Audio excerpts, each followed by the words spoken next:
In the run-up to any Olympic Games, there's lots of talk about the so-called Olympic spirit. This is a wonderfully vague term that's usually used to conjure all the virtues of peaceful international competition. This also gets conflated with the very clunky-sounding term Olympism. Olympism.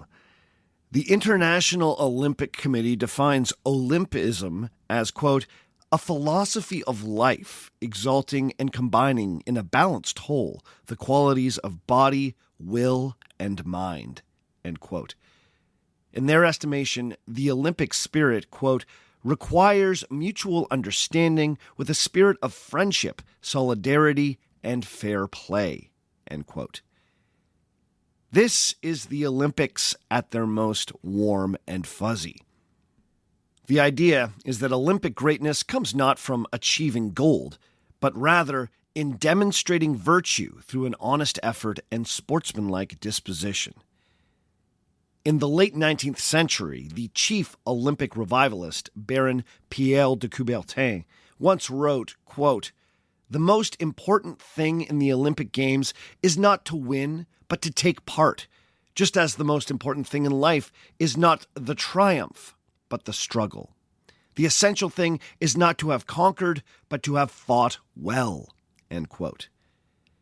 This sentiment was echoed years later by the Australian gold medalist Herb Elliott, who said, quote, it is the inspiration of the Olympic Games that drives people not only to compete, but to improve, and to bring lasting spiritual and moral benefits to the athlete and inspiration to those lucky enough to witness the athletic dedication, end quote. The ideals being expressed here by de Coubertin and Herb Elliott are often presented as ancient virtues. It's sometimes suggested that the Greeks were the first to articulate these values at ancient Olympia. In fact, if you were to ask someone like de Coubertin, he would tell you that the devotion to these ideals was part of the Greeks' ancient religion, a religion that he thought was worth reviving. In 1935, he wrote, quote, the main feature of Olympism of ancient as well as of modern times is that it forms a religion, a religio athletae, end quote. Now, he wasn't wrong that for the Greeks, the Olympics were quite literally a religious festival. But to suggest that the Greeks shared the values of the modern Olympic movement is a bit of a stretch. The ancient Greek Olympic spirit was noticeably more ferocious and less gracious to those athletes that failed to take home the top prize. Allow me to contrast two quotes about the journey of aspiring Olympians. The beloved Canadian rowing champion, Silken Lawman, once said this about the Olympic spirit, quote, it's important to know that at the end of the day, it's not the medals you remember. What you remember is the process, what you learn about yourself by challenging yourself, the experiences you share with other people, the honesty the training demands. Those are things nobody can take away from you, whether you finish 12th or you're an Olympic champion. End quote. Now compare that to this ancient appraisal of the same process from the 1st century Greek philosopher Epictetus. Quote, you say you want to be an Olympic champion, but wait, think about what is involved. You will have to hand your body over to your coach as you would a physician. You will have to obey every instruction. You will have to give up sweet desserts and eat only at fixed times. Even wine will be limited. Then, in the contests, you must gouge and be gouged. There will be times that you will sprain a wrist, twist your ankle, swallow mouthfuls of sand, and be flogged. And even after all that, you'll probably lose. End quote. I like that. Now, Epictetus did not speak for every Olympian, but this underscores a harsh reality of Greek athletics. Silken Lawman's lovely tribute to the virtues of striving for the sake of striving reflects a very modern attitude. The ancient Greeks simply had no time for losers. In fact, many athletes at the ancient games loudly proclaimed that they would rather die than lose the olive wreath that crowned the champion. One inscription found at Olympia that memorialized a first-century boxer nicknamed the Camel of Alexandria read, quote, "He prayed to Zeus, 'Give me victory or give me death.' And here in Olympia, he died, boxing in the stadium at the age of 35. Farewell," end quote. That is not the memorial left by a man who believed that the Olympic spirit was all about friendship, solidarity, and fair play.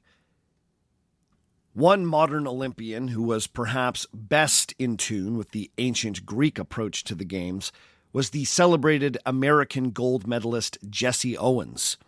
Owens once said, quote, "If you don't try to win, you might as well hold the Olympics in somebody's backyard. The thrill of competing carries with it the thrill of a gold medal.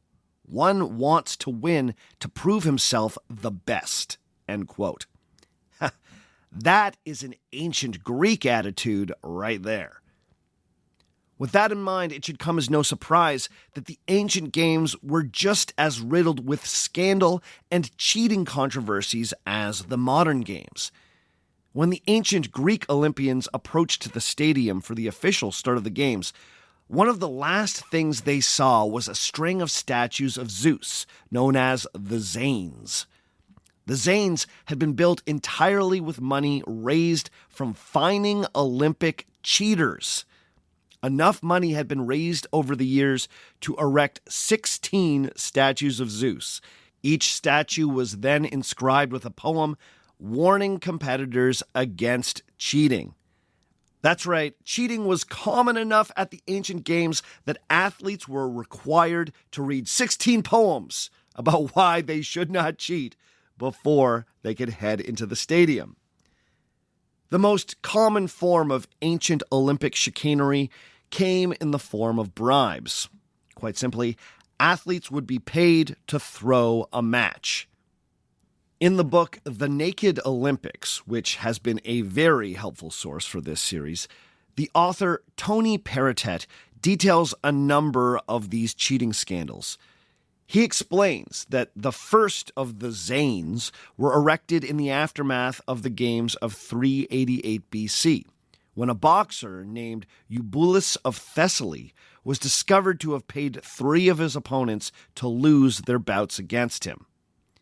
In 338, an Athenian pentathlete named Callippos paid off the entire field of competitors in the pentathlon, a bribe so audacious that it was impossible to hide.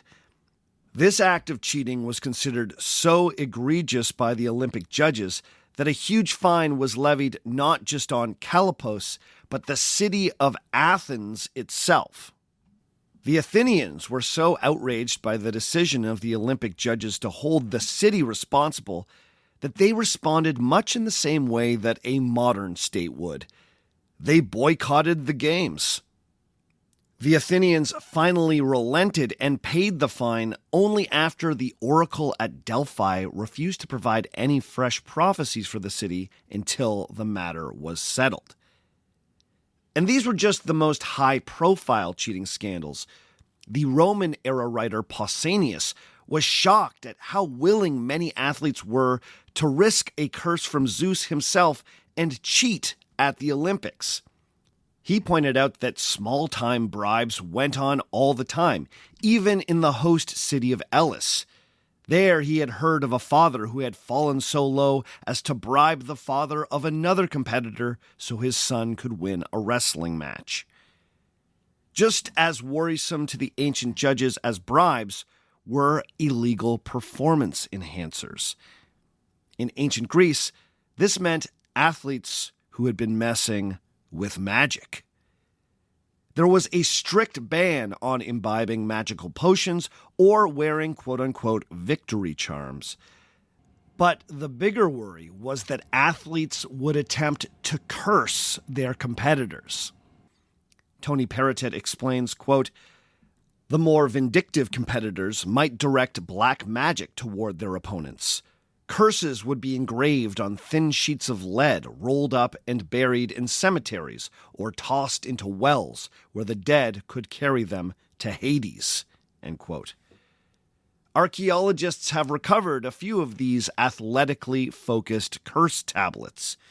One aimed at an Athenian runner asks the dark forces to, quote, "not allow him to get past the starting line. And if he does get past, make him veer off course and disgrace himself." End quote.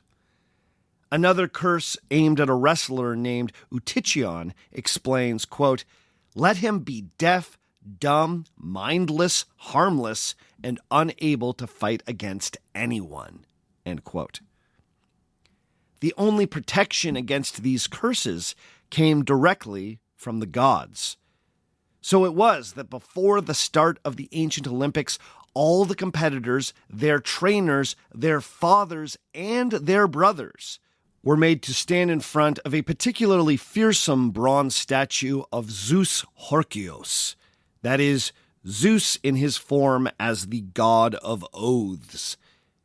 If you were an athlete at the Olympics, your whole squad needed to swear to Zeus that they would not use bribes, magic, or any other nefarious means to help you triumph. This was on pain of thunderbolt strike. And even then, enough athletes were caught cheating that Olympia was able to afford 16 statues of Zeus. So much for the alleged purity of the ancient games. But perhaps this is why we need lofty ideals and romantic odes to the Olympic spirit. Competition does not always bring out the best in people, so perhaps we need myths about virtue and sportsmanship to help keep our sports from devolving into a morass of bribery and magical curses. In that sense, some of our Olympic myths might be worth keeping. The only problem is that sometimes they get in the way of us appreciating just how weird and violent the original Olympic Games truly were. How weird and violent, you ask? Well, let's find out today on Our Fake History.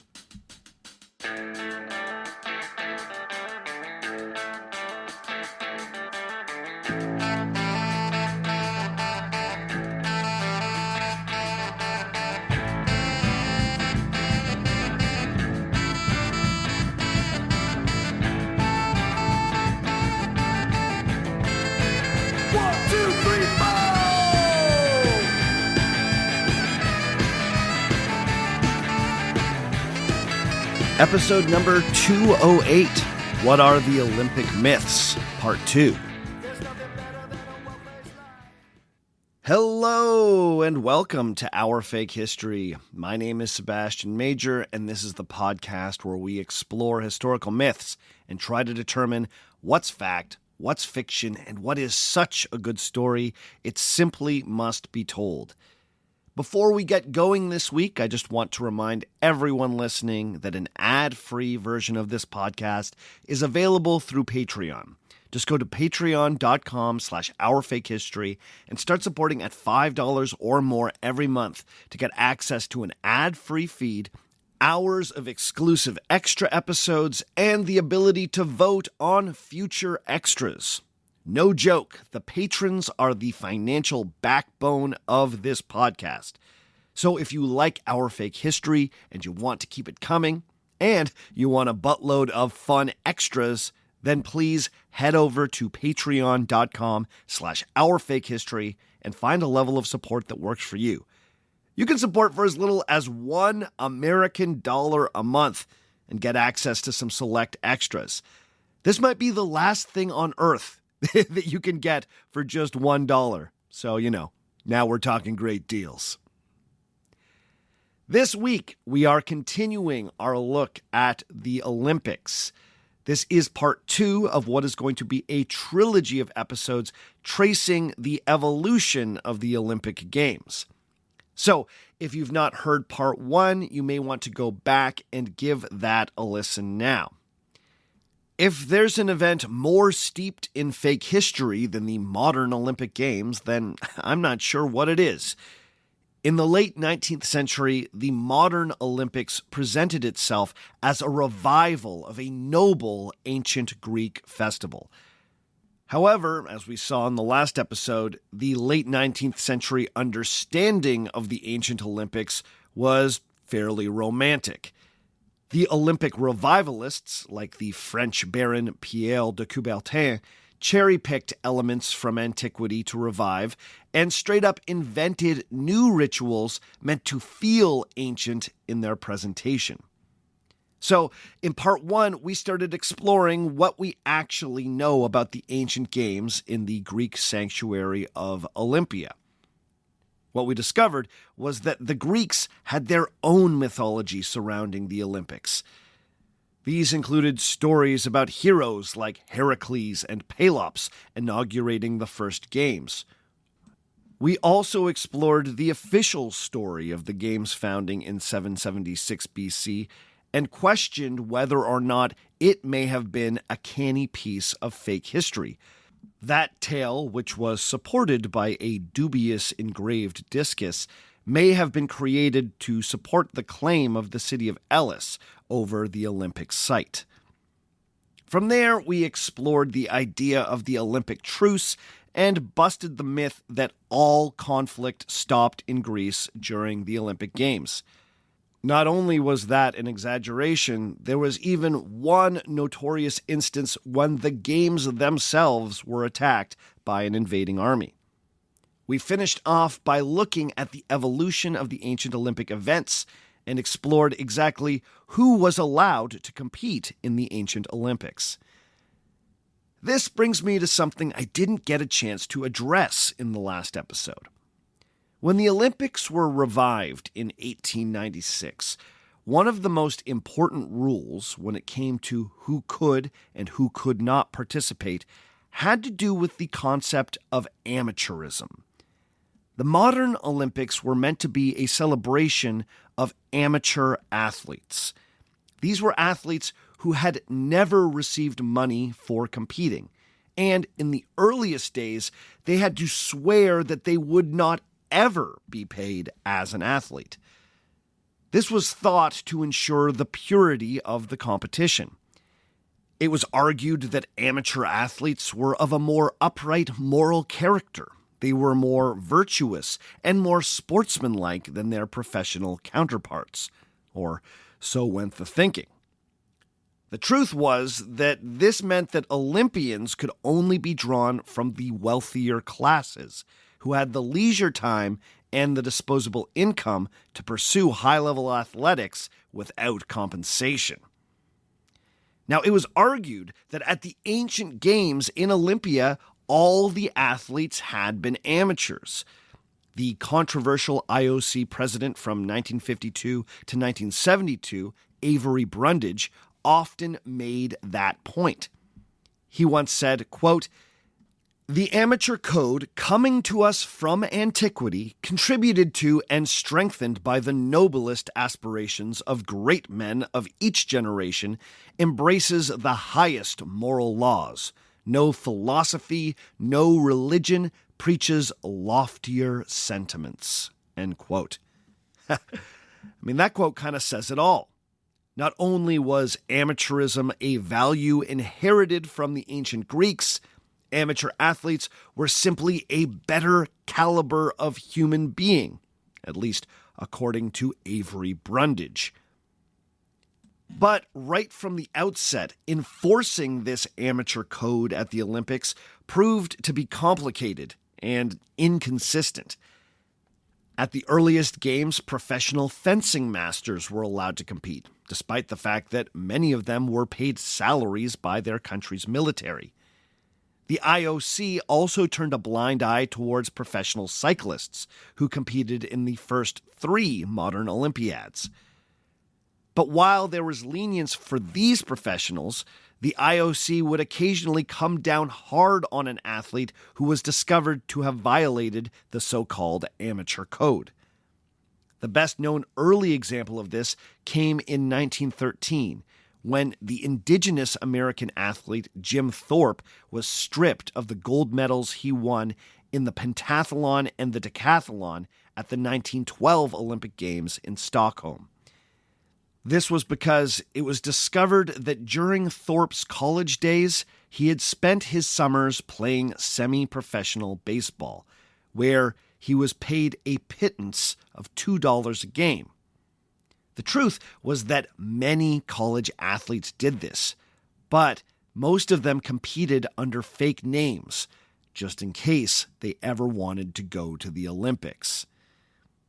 Now, I'm just guessing here, but one can't help but wonder if Thorpe's time as a semi-pro ball player was investigated a little more vigorously because he was Native American. I can't prove that. I'm just asking the question, you know? Now, it's been argued that despite the often arbitrary way that the IOC enforced the amateur code, it was still a value worth preserving.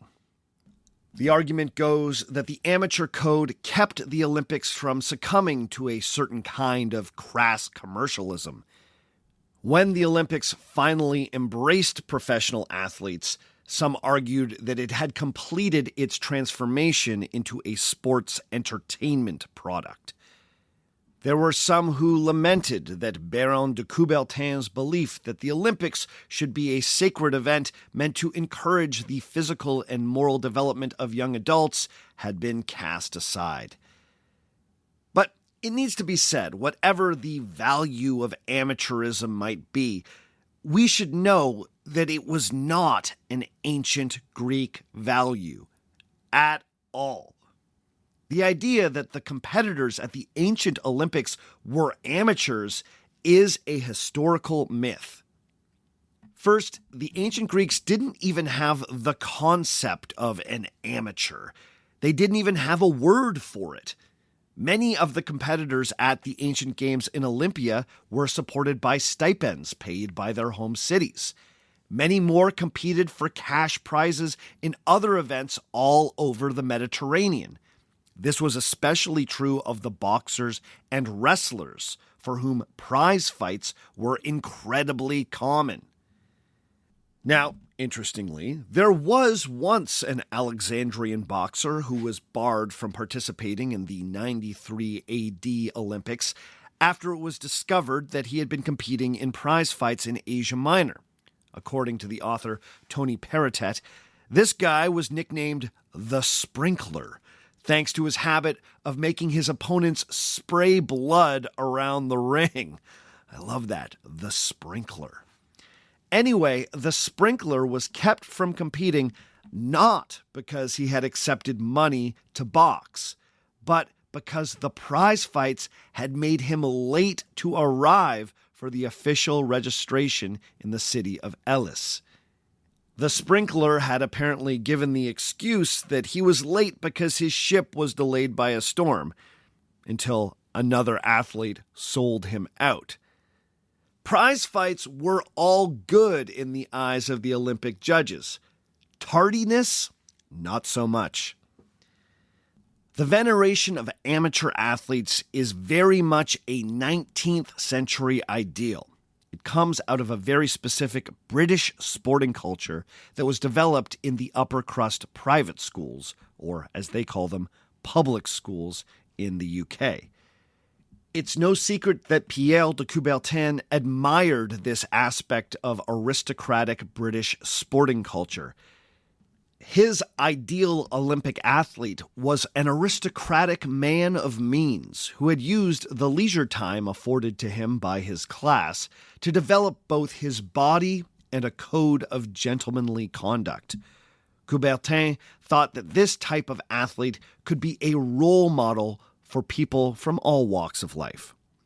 This type of amateur ideal was very much the product of de Coubertin's lifetime, and not of ancient Greece. While the ancient games were imbued with a sacred significance, they were hardly gentlemanly.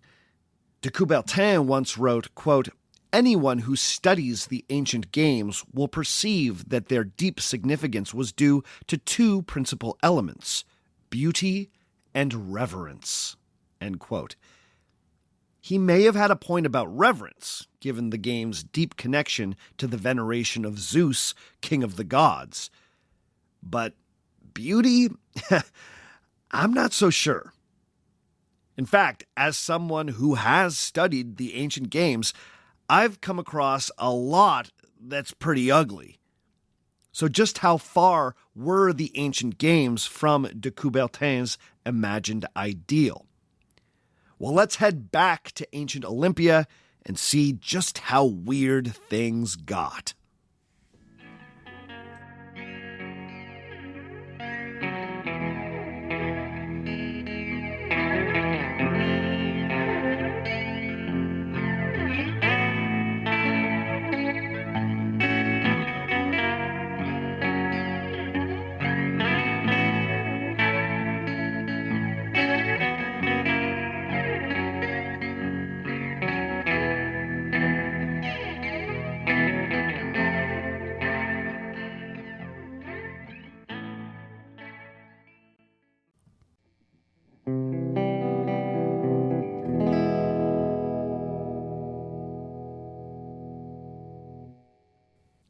If you Google the question, "Are the Olympic Games becoming too commercial?"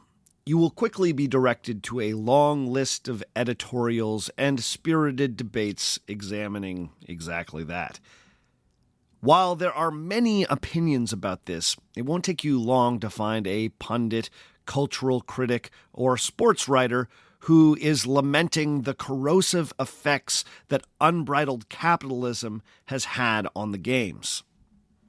One of the most succinct expressions of this attitude that I found in my research came from the blogger Robert Weissman, who wrote, quote, "Commercialism is overrunning the Olympics. It is undermining the professed ideals of the Olympic Games and subverting the Olympics' veneration of sport with omnipresent commercial messaging and branding." End quote. You can find many others who echo Weissman's sentiment here. The idea is that the Olympics is supposed to be about the celebration of athletic excellence, and unrestrained commercialism is damaging that. The subtext is often that the Olympics were once pure and are being corrupted.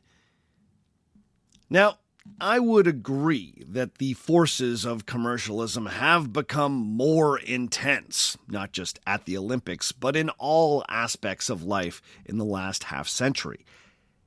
But this anxiety about commercial interests using the Olympics as an opportunity to hawk their wares is actually quite ancient.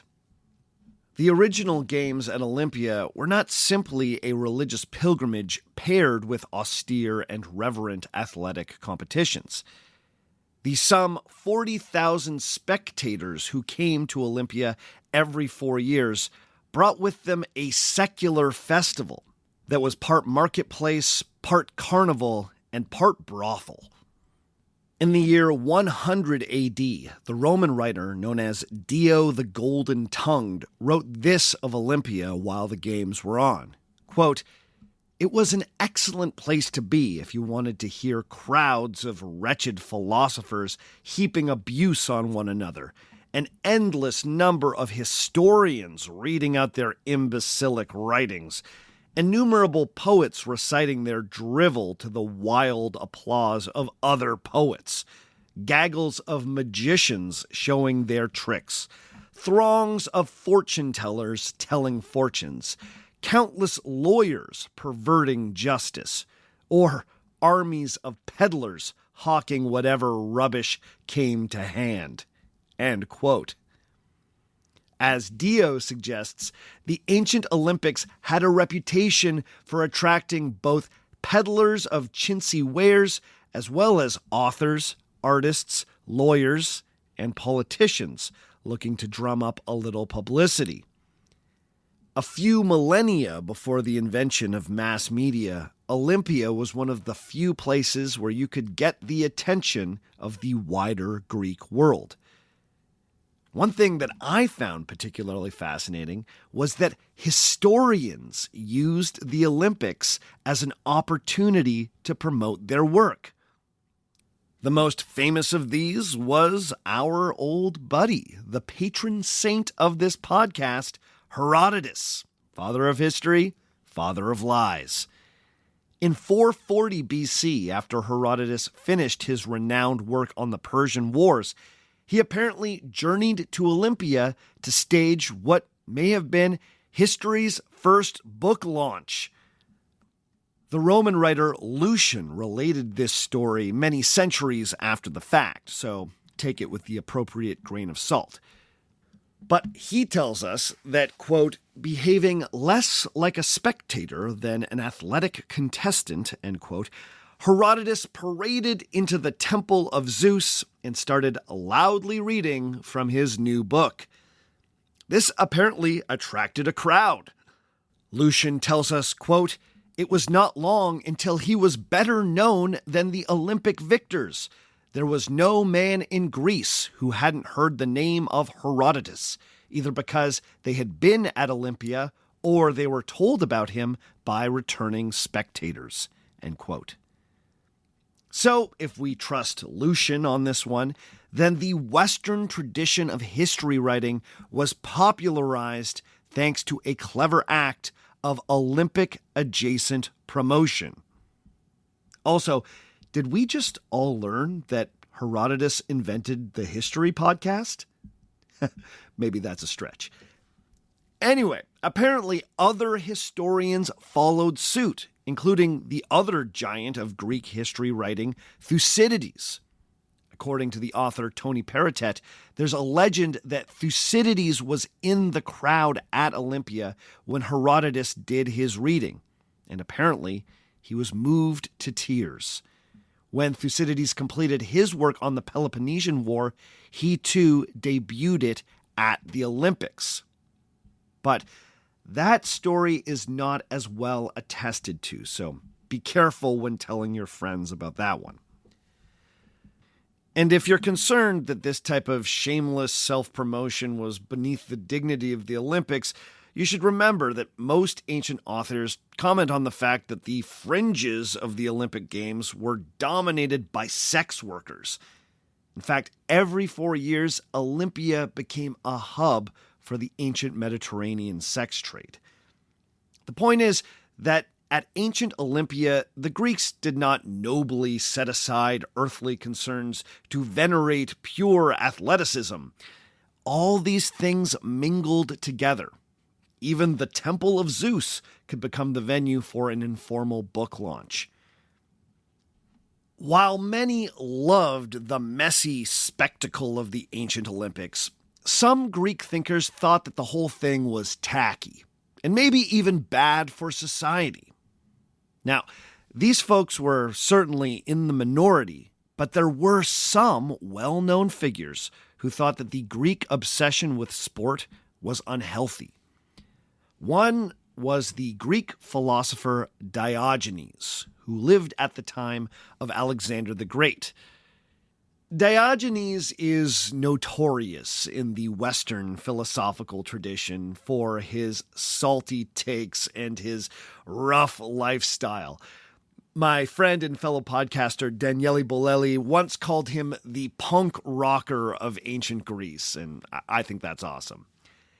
Anyway, Diogenes thought that the way his contemporaries revered athletes was completely unjustified. He famously made this point through an act of, I guess you would call it performance art, at the Corinth Games. This was a huge athletic festival, only slightly less prestigious than the Olympics, held in the city of Corinth. Apparently, Diogenes went to the games and boldly stole one of the winners' wreaths off the judges' table and crowned himself, declaring that he was the only one who should wear the wreath because as a philosopher, he had won the contest of life. He then declared, quote, I think athletes should be used as sacrificial victims. They have less soul than swine. Who is the truly noble man? Surely it is the one who confronts life's hardships and wrestles with them day and night, not like some goat for a bit of celery or olive or pine, but for the sake of happiness and honor throughout his whole life." End quote. He then apparently capped off this protest by reminding everyone that Heracles founded the Olympic Games after cleaning out the Aegean stables. He then dramatically squatted down, emptied his bowels on the street, and then declared that the athletes should clean it up, just like their hero, Heracles. What a guy. Diogenes is perhaps the most extreme example of this anti-athletic rhetoric, but even the influential Roman-era doctor known as Galen was worried about the immoderation of athletes engaged in an intense Olympic training regimen. He claimed of athletes that, quote, "Even at their physical peak, their vaunted strength is useless to society. Can you fight wars with discuses in your hands? In fact, athletes are weaker than newborn babies." End quote. Ouch! Now, that may seem harsh, but many Greek authors agreed with Galen that the best athletes did not always make the best soldiers. For instance, one of the earliest written descriptions we have of a Greek athletic contest comes to us from the Iliad, the epic poem attributed to Homer detailing the Trojan War. Near the conclusion of the poem, the hero Achilles holds a series of games as part of the funeral for Patroclus, his slain cousin and likely paramour.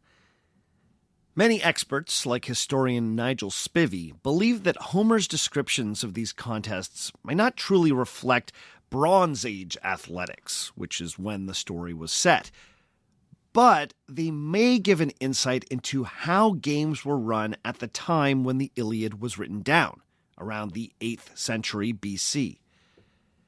Interestingly, there's a verse in the Iliad where the Greek warrior Epeius steps forward and admits while he is not the best soldier, he is the most ferocious boxer. He claims that he, quote-unquote, comes up short in war, but then goes on to explain, quote, "A man can't be good at everything, but let me tell you this, and it's a sure thing. Anybody who fights me, I'll bust him wide open and crush his bones." End quote. Even Homer seems to have agreed that athletic greatness and battlefield effectiveness did not always go hand in hand. This sentiment is echoed in a play by the famous Athenian dramatist Euripides. He has one of his characters go off on a long diatribe against athletes, where he claims, quote, "These athletes cannot survive neediness. They're so entrenched in their useless routines they can hardly adapt when trouble arises. I deplore the Greek custom of lionizing these types. Will they go into battle waving a discus, or break through a barrage of shields and scatter an enemy with their fists alone? What fool thinks of sport when they are plunged into the thick of battle?" End quote. Now, to be clear, these anti-athletic sentiments were consciously running against the grain of mainstream Greek thought.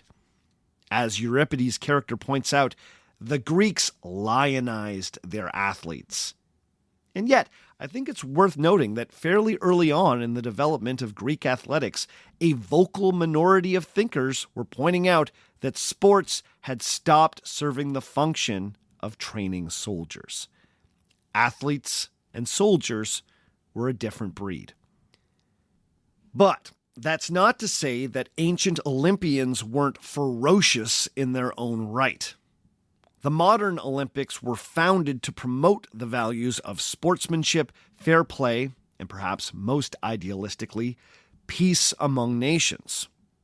As I detailed in part 1 of this series, the modern torchlighting ceremony is filled with the symbolism of peace.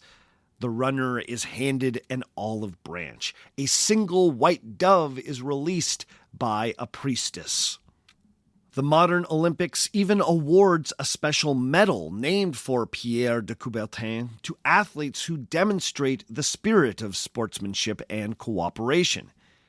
You might remember the 2016 Games when New Zealand's Nikki Hamblin took a fall in the women's 500-meter race and took American Abby D'Agostino down with her. Both women were awarded the medal named after de Coubertin after they helped each other up and finished the race together, despite the fact that D'Agostino had sustained an injury. That episode was touted as a shining example of the Olympic spirit, but I think it underscores just how different the modern Olympics are from the ancient games at Olympia. That type of sportsmanship simply was not an ancient Greek value. The Greeks certainly valued fairness and abhorred cheaters, but sympathy for one's fellow competitors was in short supply. In fact, the violence of the ancient games can be downright shocking to a modern observer. Death was a big part of the Olympics. The few attempts that were made to make the games safer for both the athletes and the spectators were often harshly criticized by those who worried that the Greeks were getting soft. For instance, many of our ancient sources comment on the scorching heat of Olympia and the scanty supply of fresh water at the Olympic site. It was quite common for spectators and athletes to pass out from heat exhaustion or even die of dehydration while at the Games. Some relief finally came after roughly 900 years of competition at Olympia in 150 AD. And that year, an aqueduct was finished, culminating in a grand oyster-shaped drinking fountain at Olympia. It had been paid for entirely by the Athenian aristocrat Herodes Atticus. Now, this was a much-needed piece of infrastructure, so you would think that people would have been pretty jazzed. But believe it or not, there were critics who thought that this was a luxury that was ruining Greek fortitude. The writer Lucian reports that a cynic philosopher named Peregrinus made a speech denouncing Atticus and his aqueduct because, quote, "the spectators of the Olympic Games ought to endure their thirst, and, yes, by Zeus, even die of dehydration if need be," end quote. So, if that was the attitude when it came to the spectators, you can only imagine what the expectations were for the athletes. For many events at the ancient Olympics, there was an understanding that an athlete could be seriously hurt or could die during the competition. The dangers were perhaps most obvious in the combat sports. Ancient Greek boxing was known to be especially brutal. Traditionally, boxers wore oiled leather straps wrapped around their knuckles and wrists, creating something known as soft gloves. These soft gloves were fairly effective at protecting the boxer's hands, but they didn't do too much for the face of the person being hit. But the ironically hard soft gloves were downright humane compared to a later development known as sharp gloves, which author Tony Perrottet says, quote, "created an effect like modern knuckle dusters," end quote. Further, Greek boxing was especially brutal because body blows were banned. The two boxers squared off and did their best to land devastating headshots, till one competitor was either knocked out or submitted by raising their middle finger on their right hand. Submissions were often booed by the crowd, so it was common for boxers to fight to the death. Now, if the Olympic judges decided that a boxing match had been going on for too long, they would insist on a tiebreaker, which was brutal.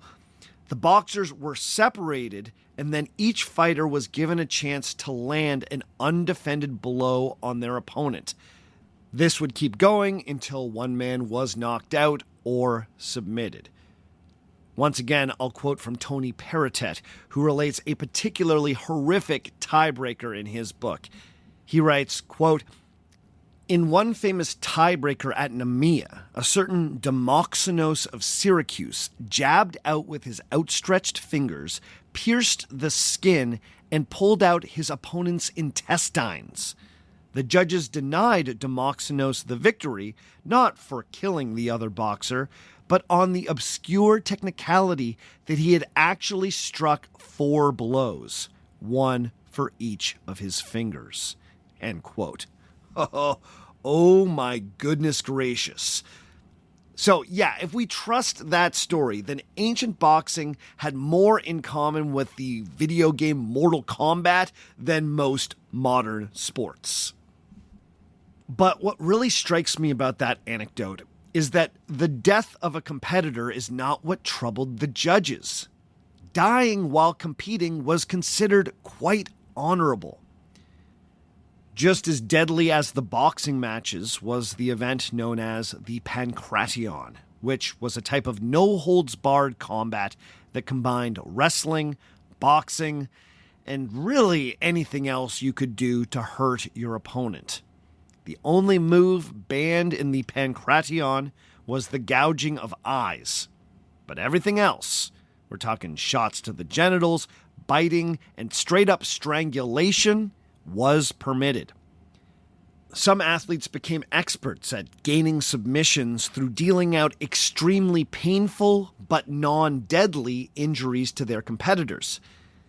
Take, for example, Sostratos of Sicyon, a 3-time Pankration Olympic champion from the 360s BC. He earned the name Acrochersites, which translates to something like Mr. Digits, because he found that he could gain quick submissions by breaking his opponent's fingers. Interestingly, despite his success, this tactic never really caught on because many Greeks found it to be cheap. Pankration was supposed to be more brutal than that. As such, the most celebrated of the Pankration victors was an athlete named Archikion. Now, his story is pretty unbelievable, so I would say there's a strong possibility that this is a historical myth. But here we go. The story goes that during the Olympic final of the Pankration, Archikion's opponent got the upper hand. He had Archikion in something like a sleeper hold and was slowly starting to choke him out. Apparently, Archikion started to raise one of his hands to submit, but just then, his trainer yelled from the sidelines, quote, "Oh, what a beautiful epitaph. He never gave up at Olympia," end quote. Spurred on by this encouragement, Archikion managed to grab hold of his opponent's foot and twisted it so viciously that in a spasm of pain, the other wrestler raised his finger in submission. But when the judges rushed in to declare Archikion the victor, they discovered that he was dead. His last breath had been used to win the Pankration. Now, I don't know about you, but to me, that story seems physically impossible. Still, the veneration of Archikion and the relative ambivalence towards Mr. Digits, I think illustrates Greek attitudes towards athletics. Archikion's story was presented as a heroic ideal. It was better to die having never given up at Olympia than live and be second place. For the ancient Greeks, being a sportsman had nothing to do with being a gentleman. Killing in the service of a great victory was celebrated. Dying rather than surrendering was considered the noblest thing a Greek athlete could do.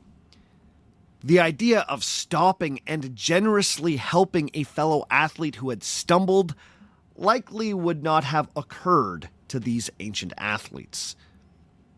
In this sense, the most admirable ideals and values promoted by the modern Olympics do not come from the ancient Greeks.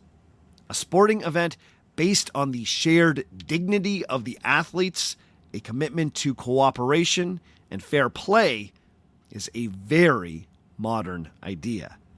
The ancient Olympics had nothing to do with that. But critics of the modern games often point out how poorly various nations or the IOC itself live up to those ideals.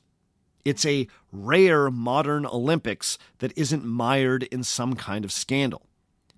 The question I have is, were the ancient games any better? We've already seen how the ancients handled cheaters, but how incorruptible were these ancient judges really? Well, let's take a quick break, and when we come back, we'll get into it.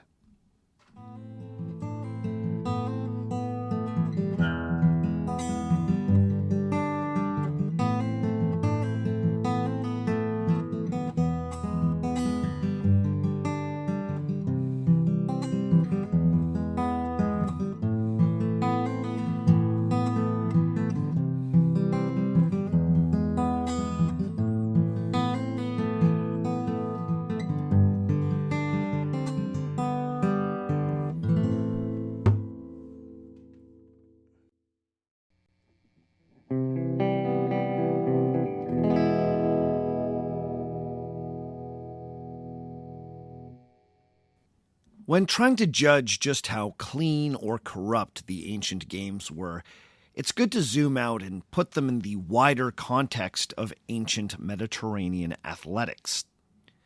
First, it's important to understand just how widespread sports gambling was in the ancient era. People placed wagers on absolutely everything.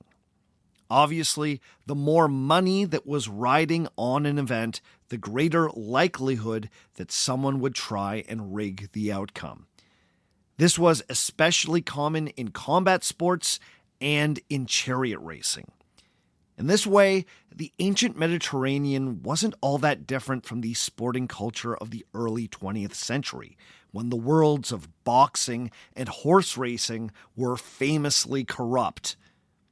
The records suggest that this became a more acute problem in the Roman era, when gamblers started becoming more aggressive and less secretive in their efforts to rig races and prize fights. By the time you get to the 1st century AD, many Roman commentators were openly discussing how gambling had made clean competition difficult. So, by the standards of the era, the games at Olympia were fairly clean. This was largely thanks to how seriously the city of Elis took the administration of the Olympics. The sports bureaucracy that developed in that city after the 400s BC really had no parallel in the ancient Mediterranean. The fact that Elis had a governing body like the Olympic Council meant that the games were more impartially judged, because even the judges had to answer to the council. This bureaucracy was also fairly effective at catching and punishing cheaters. Part of the reason that we know that the ancient Olympics had cheaters is because the officials managed to discover and punish them. Over many centuries of games at Olympia, the Elean judges maintained a fairly impressive reputation. One ancient source approvingly noted that the Olympic judges acted, quote, as if they were on trial as much as the Olympic athletes, anxious not to commit any errors, end quote. However, that does not mean that the ancient games were scandal-free. One of the biggest issues was the fact that the judges themselves could compete in the games. Yeah, believe it or not. As I mentioned in the last episode, the loophole whereby women could win Olympic titles also existed for the judges. They could enter horses and chariot teams in the equestrian events. The convention was that the owner of the winning horses was awarded the wreath. Now, after the Olympics, Ellis was famous for just one other thing, and that was breeding fine horses and oxen. The myth of Heracles having to clean the stables of the king of Elis reflects this very real aspect of the city's economy. So this meant that many of the rich aristocrats from Elis who served as Olympic judges were usually horse breeders who had some of Greece's most renowned racehorses. So, as you might expect, these guys often wanted to enter their horses in the Olympics. Now, many Greeks of the era complained that this was a pretty huge conflict of interest, but the Eleans clung stubbornly to their right to both compete and judge. Our man Herodotus tells us that in 590 BC, a delegation of Eleans traveled to Egypt to get advice from the pharaoh on how to better administer the ancient games. According to Herodotus, the pharaoh said that not only should the judges not be able to compete, but no athletes from the city of Elis should be permitted to participate in the games.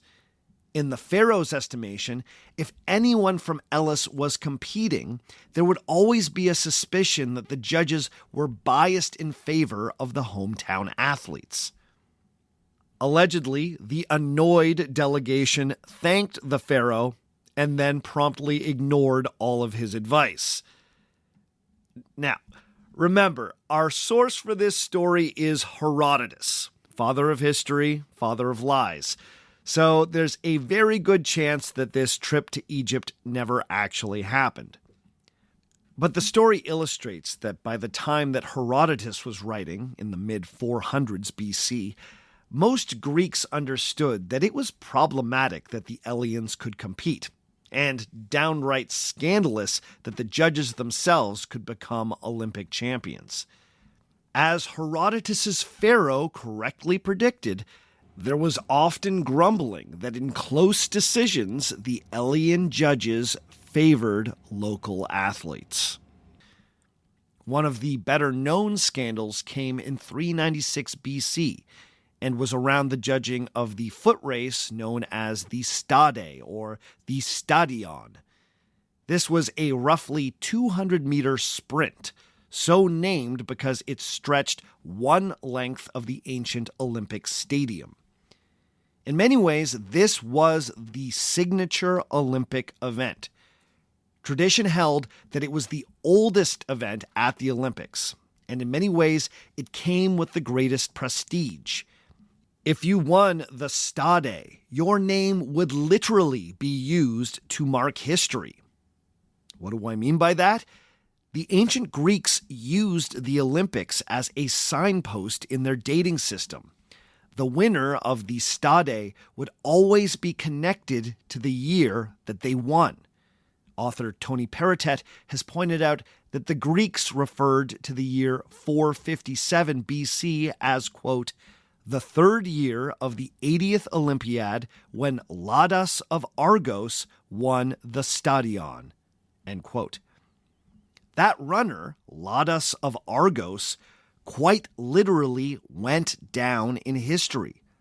When referencing that 4-year stretch in Greek history, convention dictated that you had to mention Ladas. So, winning the Stade, or the Stadion, was a big deal. But given that this was a sprint, and we were thousands of years away from the photo finish, the judges really needed to be watching closely. Sure enough, the race in 396 BC had been incredibly close, and there was a split decision among the 3 judges over who had won. 2 of the judges were sure that the athlete from Elis had won the day, whereas the one dissenter thought that the first man across the line was the competitor from Ambracia. Normally, in a split decision, majority ruled. But the fact that the winner was a local from Ellis seemed a little too suspicious. The protest from the other athletes was so intense that an investigation was carried out by the Olympic Committee. And sure enough, it was discovered that the two judges in question had clearly been rooting for the Elian athlete. Now, many believed that this kind of favoritism had been going on for years, but in 396 it was finally called out and the judges in question were punished. The winner of the Stade was just too important. You couldn't have a man's name associated with the calendar year under suspicious circumstances. But things really came to a head for the judges in 372 BC, when a judge named Troilus ended up winning 2 of 3 chariot events at that year's Olympics. Now, obviously, this caused an uproar. To have an actively serving judge nearly sweep the races was just beyond the pale. The scandal finally convinced the Olympic Committee that they needed to make it illegal for judges to enter horses in the races. But despite this obvious conflict, Troilus was allowed to keep his Olympic wreaths and apparently erected a large statue to his glory at Olympia. But perhaps the most notorious story of Olympic corruption is one of the least reliable, as it has to do with an Our Fake History alumni, the notorious Roman Emperor Nero. Now, longtime listeners know that Nero, who reigned as emperor from 54 to 68 AD, has one of the most demonic reputations of any Roman emperor, rivaled only by another OFH favorite, Caligula. But one of the difficulties of assessing the reign of Nero is that many of the Roman historians who documented his time in office were openly hostile to him in their writing. As such, there's a large collection of scandalous historical myths that have collected around Nero. Now, that's not to say that Nero was in fact a good emperor, not in the least. But I've learned that any stories involving Nero, especially ones that sound particularly ridiculous, need to be handled with care. So, you can imagine my trepidation when I read that the Olympics hit a low point for corruption when the Emperor Nero decided that he was going to compete in the Olympic Games in 67 AD. The story goes that first, Nero paid an enormous bribe to have the year of the Olympics moved so it coincided with his tour of Greece. Then he insisted that the Olympics also include official poetry reading, music, and theater events, which were actually quite common at other Greek athletic festivals, but were novel for the Olympics. Now, Nero was famously a lover of the arts and fancied himself to be a great musician, poet, and actor. Nero then declared that he would be competing in all of these artistic events, and he would also be racing in the 10-horse chariot event. After paying a gigantic bribe to the Olympic judges, allegedly 250,000 drachmas a head, and if you're wondering, a laborer usually earned about a drachma a day, so you do the math, Nero was awarded the top prize in poetry, theater, singing, and performance on the lyre. But most scandalously of all, Nero won the chariot race. The story goes that the race was a total farce. Apparently, the emperor lost control of his team of horses and was thrown violently from his chariot. After recovering, he chose not to finish the race. But, of course, he was still declared the winner, because all the judges agreed that he would have won if, the accident hadn't happened. Now, if these stories are true, then this truly would have been a low point for Olympia. But our sources for these stories are highly suspect. Many of the most salacious tales about Nero at the Olympics come to us from the Roman historian known as Suetonius. Longtime listeners of the show know that Suetonius is notorious among lovers of Roman history as the most unreliable, gossipy, and sensational ancient writer. Now, Suetonius is fun to read because his work can be totally off the wall, but it always needs to be checked against other ancient sources. One of the other key Roman sources for the life of Nero that's considered a bit more sober and reliable is the work of the historian Tacitus. Now, Tacitus does not let Nero off the hook for some of his more horrific excesses. But, notably, Tacitus says nothing about Nero at the Olympics. He mentions that the emperor liked to dress up as a charioteer for public events and that he sometimes competed in rigged chariot races.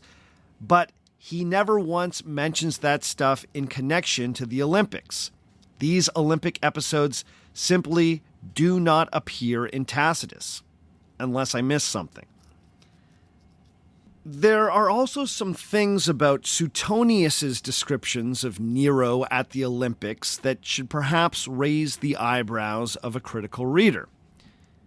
For instance, take this wild description of Nero's Olympic singing performances. Quote, "While he was singing, no one was allowed to leave the theater, even for the most urgent reasons. And so it is said that some women gave birth to children there, while many who were worn out with listening and applauding secretly leapt from the wall since the gates at the entrance were closed, or feigned death and were carried out as if for burial." End quote. So if we believe Suetonius, then Nero sang for so long that women trapped in the audience literally gave birth to children. Is it just me, or does that sound like a Mel Brooks movie? It's also curious that Suetonius claims that Nero drove a 10-horse chariot at Olympia. If that's true, then this was the one and only year that such an event was held at the Games. The records fairly clearly show that 2-horse and 4-horse chariot races were part of the Olympic program. A 10-horse race would have been unusual. So, did any of this happen? Well, it's hard to know.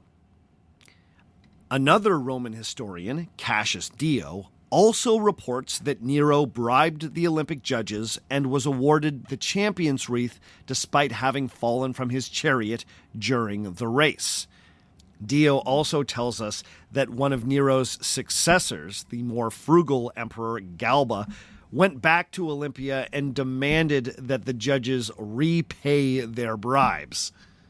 Now, this does seem to corroborate Suetonius' story, but it's worth noting that Cassius Dio was writing much later than both Tacitus and Suetonius, so it's unclear how much we should trust him. So, it is quite possible that Nero pulled a little chicanery at the Olympics, but Suetonius' version of things is likely an exaggeration. Still, I just love the idea of pregnant women giving birth while the emperor sings the longest song you can possibly imagine. That's just amazing to me. All of this is to say that the Olympic judges may have been some of the most upright in the ancient Mediterranean, but they were far from incorruptible. They were not immune from the realities of ego, money, power, and a healthy dash of hometown pride. In this way, the ancient Olympics seem exactly like the modern Olympics. This seems ironic to me because the organizers of the modern Olympics, especially during those shaky early years, argued that the ancient games offered an ideal to be aspired to. The ancient games were invoked in flowery speeches to sell the idea of a new Olympics. In a way, the modern games finally found their footing when they either abandoned their ancient pretenses or brazenly reimagined the ancient past to better fit with modern sensibilities. The first few attempts at a modern Olympic Games were far from roaring successes. To make the Olympics stick, we needed to get creative. Okay, that's all for this week. Join us again in 2 weeks' time when we will conclude our trilogy on the Olympics. And by that time, we will be right in the midst of the 2024 Paris Games. As always, before we sign off, I need to give a shout out to some very special people. Big ups to Kat, to Mirza Bag, to Pius VIII, to Jenna Osborne, to Philip Reynolds, to Andrea Pandolfo Damiani, to Dan Makoski, I think that's how that's pronounced. Sorry, Dan. To Salon Plume, to Penny 12, to Intro Night, to Jason St. Ange, and to Carly Zabraschuk. All of these folks have decided to pledge $5 or more every month at patreon.com/OurFakeHistory, so you know what that means. They are beautiful human beings. Thank you, thank you, thank you for your support. Thank you to everyone who supports at all levels. I get it if you do not have the extra money to support a podcast. Sometimes people apologize to me for not supporting on Patreon. You do not need to apologize. I get it. Free podcasts are one of the last good things on the internet. But if you want to do something nice for free, write a 5-star review of the show, or tell a friend about the show, or subscribe to our YouTube channel. Go to youtube.com and search for Our Fake History. All of these things are free, and all of these things help. If you want to get in touch with me, you can always send me an email at ourfakehistory@gmail.com. Hit me up on Facebook, facebook.com/ourfakehistory. Find me on Instagram at ourfakehistory. Find me on Twitter at ourfakehistory. Find me on TikTok at ourfakehistory. And look for that YouTube channel. Just search for Our Fake History on YouTube. As always, the theme music for the show comes to us from Dirty Church. Check out more from Dirty Church at dirtychurch.bandcamp.com. All the other music you heard on the show today was written and recorded by me. My name is Sebastian Major, and remember, just because it didn't happen doesn't mean it isn't real.